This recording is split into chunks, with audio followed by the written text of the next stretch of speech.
Start. Alrighty, well, thank you everyone for having me first off. It's my first time ever giving a presentation to students, so hopefully you don't throw any virtual tomatoes at me or anything. But as Colin said, my name is Morgan Fletcher. I graduated from the MSEM program back in December of 2016. And I currently work for the Philadelphia Office of Emergency Management as the Health and Medical Planning Coordinator. And basically, that's a super long way of saying I do all things related to public health preparedness in our office. I wear two pretty big hats, one being healthcare, where I collaborate with a lot of different hospitals, different public health entities like nursing homes, dialysis centers, and I work on different emergency plans with them, one of which is the excessive heat plan, and I also work with them on different hazard vulnerability assessments. The other big hat that I wear in our office revolves around hazmat work. I chair what's called the LEPC, or Local Emergency Preparedness Committee, and I also run what's called a Tier 2 program. And that's basically where different facilities throughout the city who house chemicals at different thresholds have to report those chemicals to the state and pay various fees based on the amount of chemicals they have. And then they also have to provide us with different response and evacuation plans. So I take care of all of that different stuff. Sounds pretty boring, I know, but it definitely is a rewarding and fulfilling opportunity for me, being able to apply everything that I've learned in the MSEM program to my day-to-day job functions. But now that all that boring stuff is out of the way, I just want to talk or set the tone for my talk today. And I just want to preface this by saying I'm going to most likely be brief because I'm in the middle of our busy Tier 2 season, but I definitely wanted to take this opportunity to speak with you all today. But I'm not one of those super, super serious speakers or just a super serious person in general. I like my presentations to be more conversational and informal. So if you do have a question or a comment or anything like that, please, please feel free to jump right in and interrupt me. No worries there. So I had to sit through a lot of these similar seminars back when I was a student in Millersville. And not to knock any of the speakers, but I always felt like they were pretty well experienced and well seasoned in their careers. And here I was, fresh out of undergrad and working on my master's degree, just trying to figure things out, like what I wanted to do, what my next move was going to be. Would I be one of those people where I get this degree and then I'm going to end up doing something totally unrelated? And I don't know about you, but sometimes I would get intimidated knowing that I wasn't very sure of myself while everyone else around me seemed to have it all together and all figured out. And if you can relate and you have felt this way, what I want you to get out of this talk today is a sense of hope and hopefully a little bit of relief. Now, I'm not saying things are going to be easy by any means. And I'm also not saying that jobs are just going to fall into your laps, because that's definitely not the truth. But what I am saying is that what's meant for you will definitely and always be yours. You just have to be patient and open and perseverant. And if there's one thing that I can emphasize, is to not give up. And I know it sounds very cliche, but trust me, you have to drill that into your head and into your mind, especially when things start to get tough, because they most likely will. So with that said, I'm gonna take you down a little bit of a memory lane trip for me so you can see the different trials and tribulations that I had to go through to get where I am today. And I don't want to come across as a Debbie Downer or anything like that, but I just want to be realistic, as realistic as possible, in expressing that it's not going to be easy. And there are going to be days where sometimes you just have to sit and cry it out, but things will and eventually do work themselves out. Okay, so it's 2015 and my senior year of undergrad is coming to a close. I have no internship experience under my belt, and I have absolutely no idea what I want to do with my life. I've almost completed my meteorology degree, but I just couldn't seem to find my niche and where I thought I fit in. I tried getting into forecasting, but I wasn't a fan of that. I tried getting into broadcasting, but I just really could not tolerate seeing myself on camera. So there I was coming to terms with the fact that I probably just wasted 4 years studying something that I wasn't going to have a career in. And I was really disheartened by that because I did love meteorology, but I just couldn't find what I wanted to do with it. But I couldn't sit around sulking forever. I had to find what my next move was going to be.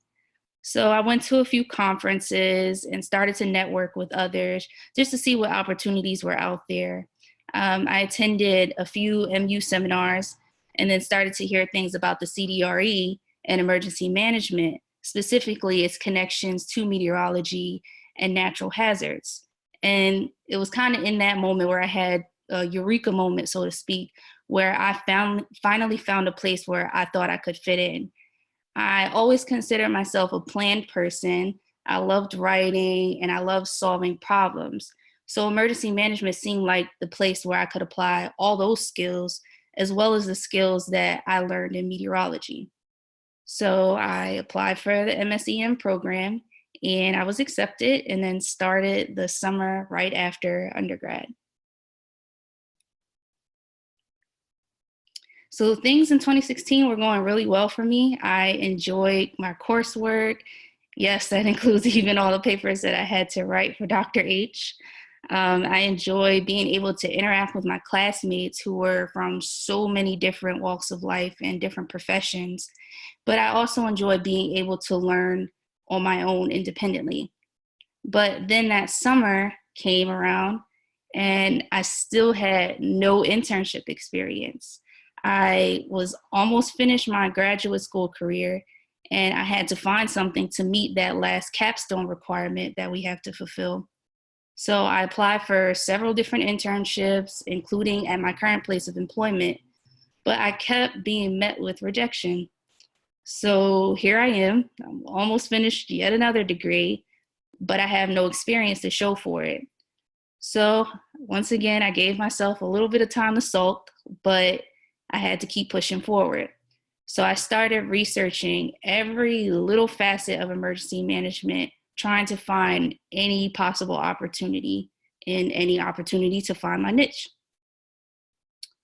So my search led me to different opportunities, some with government, consulting firms, universities, nonprofit agencies, you name it, I've probably researched it. But again, no luck. So an idea popped into my head that prompted me to look into hospitals for some reason. So I started looking at the different hospitals in Philadelphia, and I came across the public safety page for Jefferson University and Hospital. And when I was on that page, I saw the title of one of the workers was Emergency Management Coordinator. And I was super, super ecstatic when I came across that because throughout my search for emergency management jobs, so many things came up related to working in emergency rooms. And obviously we know that's not what our field is, but sometimes it's kind of hard to put into words what it is that we do. So when I came across this person at Jefferson, I took a leap of faith and I reached out to them through email. I just explained my situation in terms of needing to fulfill my capstone for my degree. And then I also expressed my interest in working for him, even if it meant working for no pay. And that's exactly what I did. So I was brought in for an interview and ended up interning there just a few weeks later under the emergency management coordinator, who at the time was a gentleman named Anthony Canora, but he's been replaced by Pam Drake, who I'm pretty sure you guys reached out to for your last talk. But I think weather or something interrupted that. So I don't know if you got to hear from her, but I do work with Pam pretty often. So once again, that's a pretty good resource to reach out to. But that leap of faith in me emailing this person at Jefferson was kind of the turning point for me in terms of my career, or at least so I thought. So I finished that internship in the fall of 2016, along with finishing my master's degree. And now it's January 2017. I have 2 degrees and 1 internship under my belt, but absolutely no money and a whole bunch of loan debt. So I started applying for jobs again. And I applied for anything that I thought was remotely related to emergency management, but I still had no luck. I'd been rejected by a few different opportunities, some of which at my current place of employment. But I kept pushing and tried one more time, and I finally got an internship at OEM. While I was there initially as an intern, I had a really big project where I developed a database that tracked different natural hazards in the city of Philadelphia over the past 20 years. I got to shadow people during different EOC or Emergency Operations Center evacuation activations. I got to learn just how multifaceted emergency management was. I thought I finally got enough experience under my belt after this internship to be able to work full time. And a full time opportunity did open at OEM. So I applied and I interviewed. I thought I did really well, but I still didn't get the job. And honestly, I was really crushed and felt really defeated by this. And I did want to give up, but there was some part of me that had a glimmer of hope. So a few months went by and another opportunity opened at OEM. This time it wasn't a full-time opportunity, but it was something that lasted for a year. And it was a service position as an AmeriCorps Vista, which stands for Volunteer in Service to America. Now, I don't know if you're familiar with that program. It's kind of in the same wheelhouse as FEMA Corps, but the purpose of AmeriCorps Vista is to help combat poverty through various different service projects. However, that also meant that you had to live like you were impoverished, meaning that the position did pay, but it was relatively less than minimum wage. Now, on paper, as someone with 2 degrees, that probably sounds very less than ideal, but I knew I had to get some more experience under my belt. And at that point, I would take any and every opportunity to do so. There were definitely some hardships during this project, one being learning an entire new facet of emergency management. So the project that I was responsible for specifically dealt with the inclusion of people with disabilities in emergency planning efforts, or it's also called Access and Functional Needs, or AFN. And at the time, I didn't really know what that entailed. I didn't consider myself a person who fell into this group. So I just didn't know what I was in for. But I was open to the opportunity to learn and to grow. So I took the challenge head on.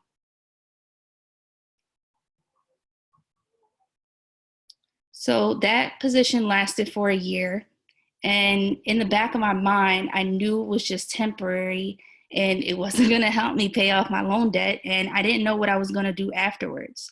So as my Vista year started to come to a close, I found myself in a rut again, just trying to figure out what my next move was going to be. So that year, probably the most difficult for me.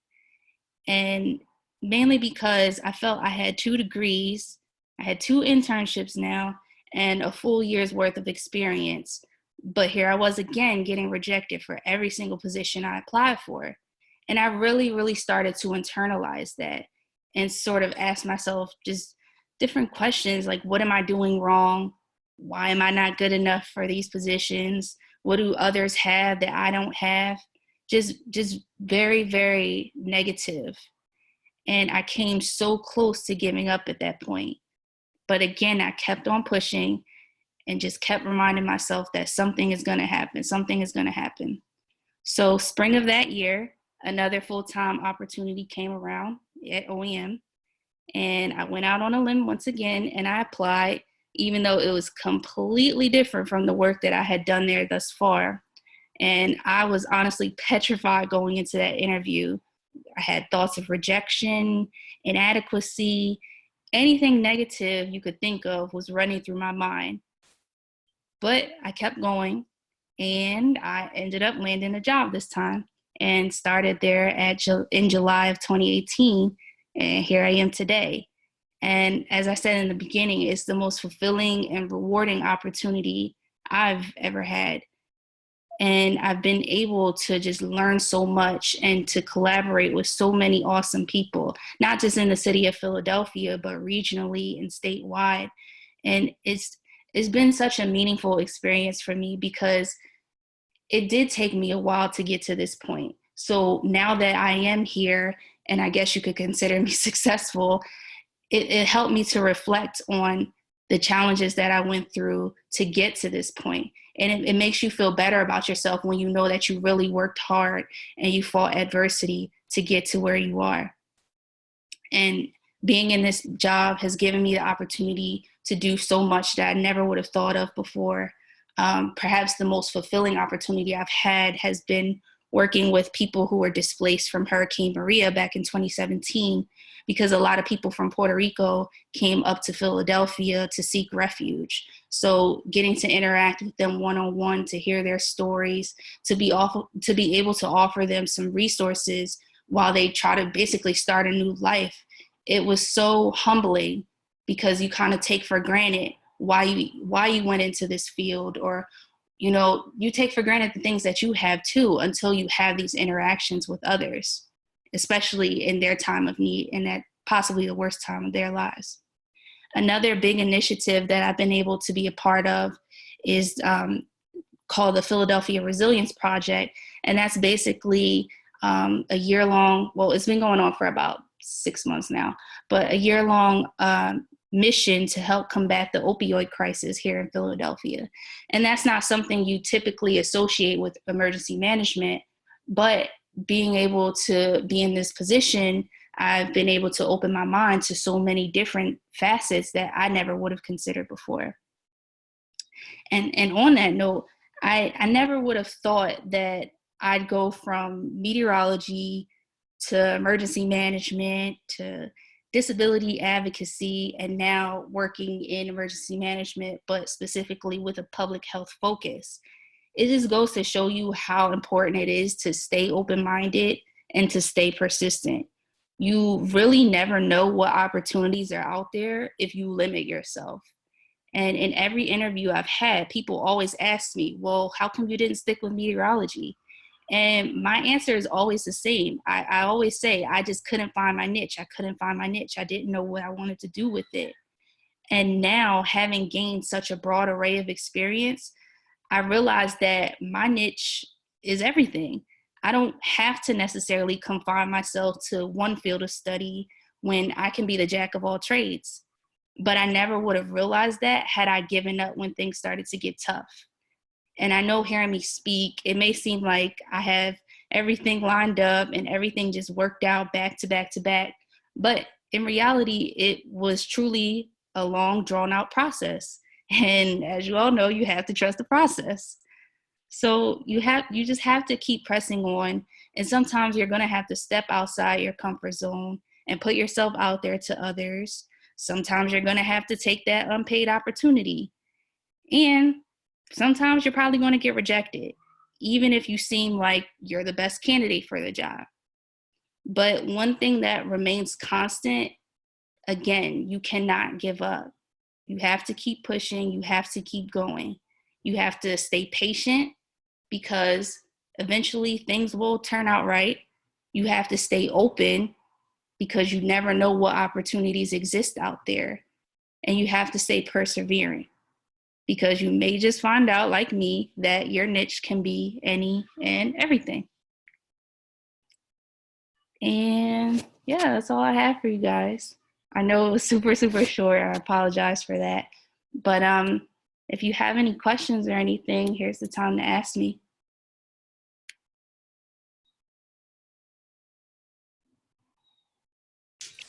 Thanks, Morgan. That was a great talk. Does anybody have any questions?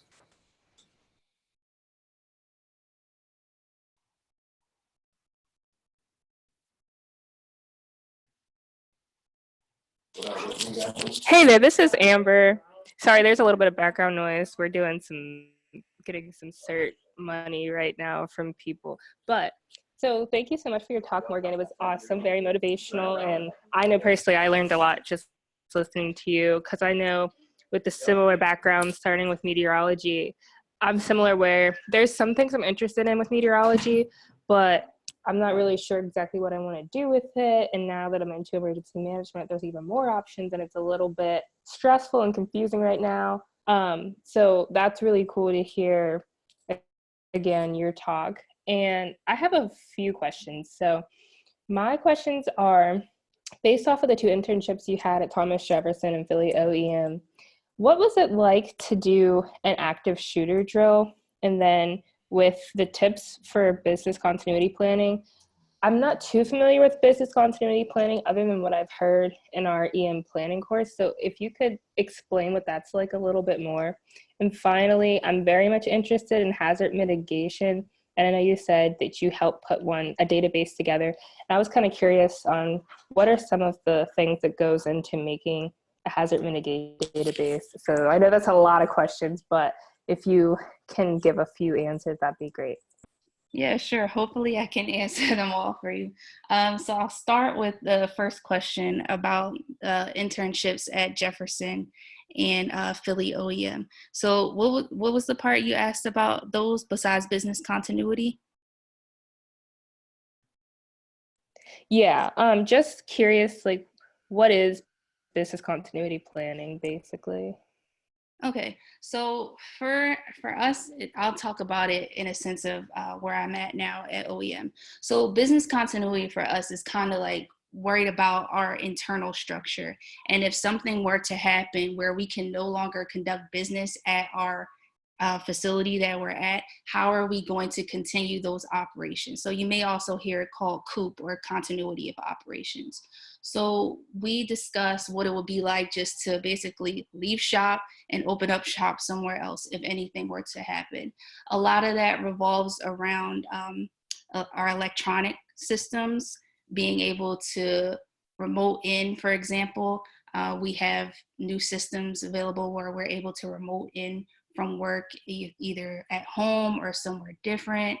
Yeah, it's focused on being resilient and knowing that anything can happen at any time in any place. So we can't let that incident kind of end our work, so to speak. We have to be able to pick up and move on and be resilient and keep working.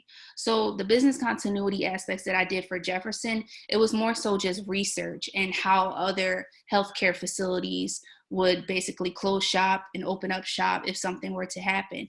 And this day and age, cybersecurity is a really, really big hazard. So it was kind of from that perspective. What would happen if, say, the computer systems were under attack at the hospital? How would we go about moving to a different location? What have other hospitals done? What studies are out there? From an OEM standpoint, it's how can we pick up, how can we take our plans, how can we take everything that we have and be able to continue our operations elsewhere? And we actually do drills every year, continuity of operation drills or COOP drills every year. We have a separate facility in a warehouse a ways away from our office. So we're able to be at the office, simulate an incident, and then take our operations to the warehouse where we have backup materials, extra computers, things like that, and go from there. So I guess to answer your question, business continuity, it's not one broad thing that you can just study. It's kind of pertinent to each individual agency, or each individual agency has their own special characteristics and things that they need to do to continue their operations.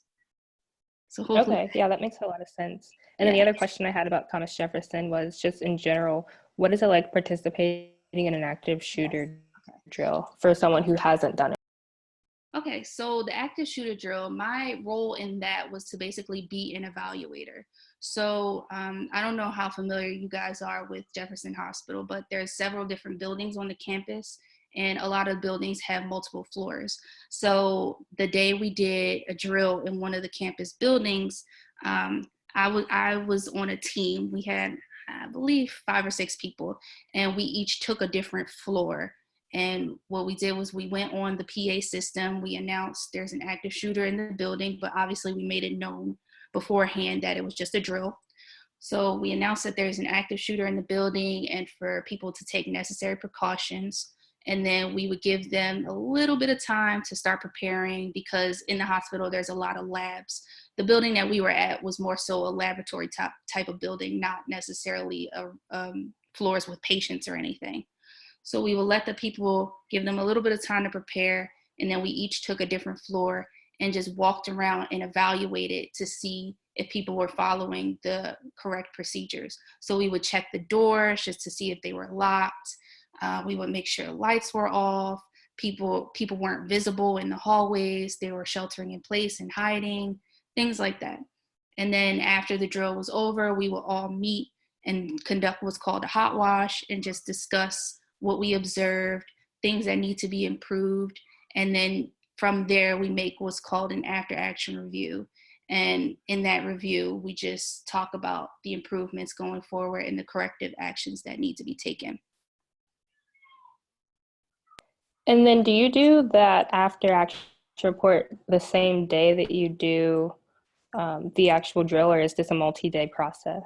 It's typically a multi-day process. For something like an active shooter drill, we probably wouldn't use a full-blown after action report. After action reports are usually after bigger drills or exercises. Something minuscule, we probably just maybe make a one-pager or something afterwards. But larger scale incidents would probably be a multi-day thing. Just from experience at OEM, when we do after action reviews from at real-time scenarios, they can often take weeks to do. For example, we had there was a fire at an apartment complex back in December, and we learned a lot internally and externally from that, from different partners.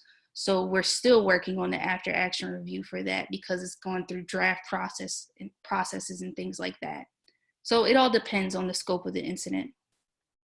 Okay, and then my last question was about the hazard mitigation database. What did you do with that? Like, what goes into making that database? So the hazard mitigation database I made basically through Excel. And it's more so just an internal resource for us to be able to go back and see what different events happen throughout the city. So for the first step for me was just to do a ton of research, and I utilized a lot of different products that the National Weather Service has, and I would just you could toggle their database that the National Weather Service had. You could toggle their database to go back a certain amount of years in time, and then you could also filter the results to various different hazards. So some hazards, for example, tornadoes, probably aren't as prevalent here in Philadelphia. Our biggest threat is floods. So that's where a lot of my focus was, floods and severe weathers like winter storms and regular severe storms. So I would just conduct the research that way first, and then build out the database through Excel. And it's a pretty basic database, but there are some different tools in there where you can click different links and it'll take you to different information pages and things like that. To be completely honest, building a database can become tedious, but once it's all said and done, it's easy to keep updating it and adding new information to it. Great, thank you so much. Yep. Any other questions? I don't have a question. I just have a comment. I think, first off, thank you for giving this presentation. It was great. Thank you. I think it's a common thing for meteorology students, especially, to, overcome obstacles, to get discouraged. And, obviously it's a very difficult field. So just, hearing your story, and you're a great example of, if you just put your head down and work hard, and, you can overcome anything you want and all those obstacles that come with the meteorology field. So thank you for that. It was a great presentation. And if nobody else has any other questions, then thank you all for joining, and thank you, Morgan, and everybody have a good day. Thank you.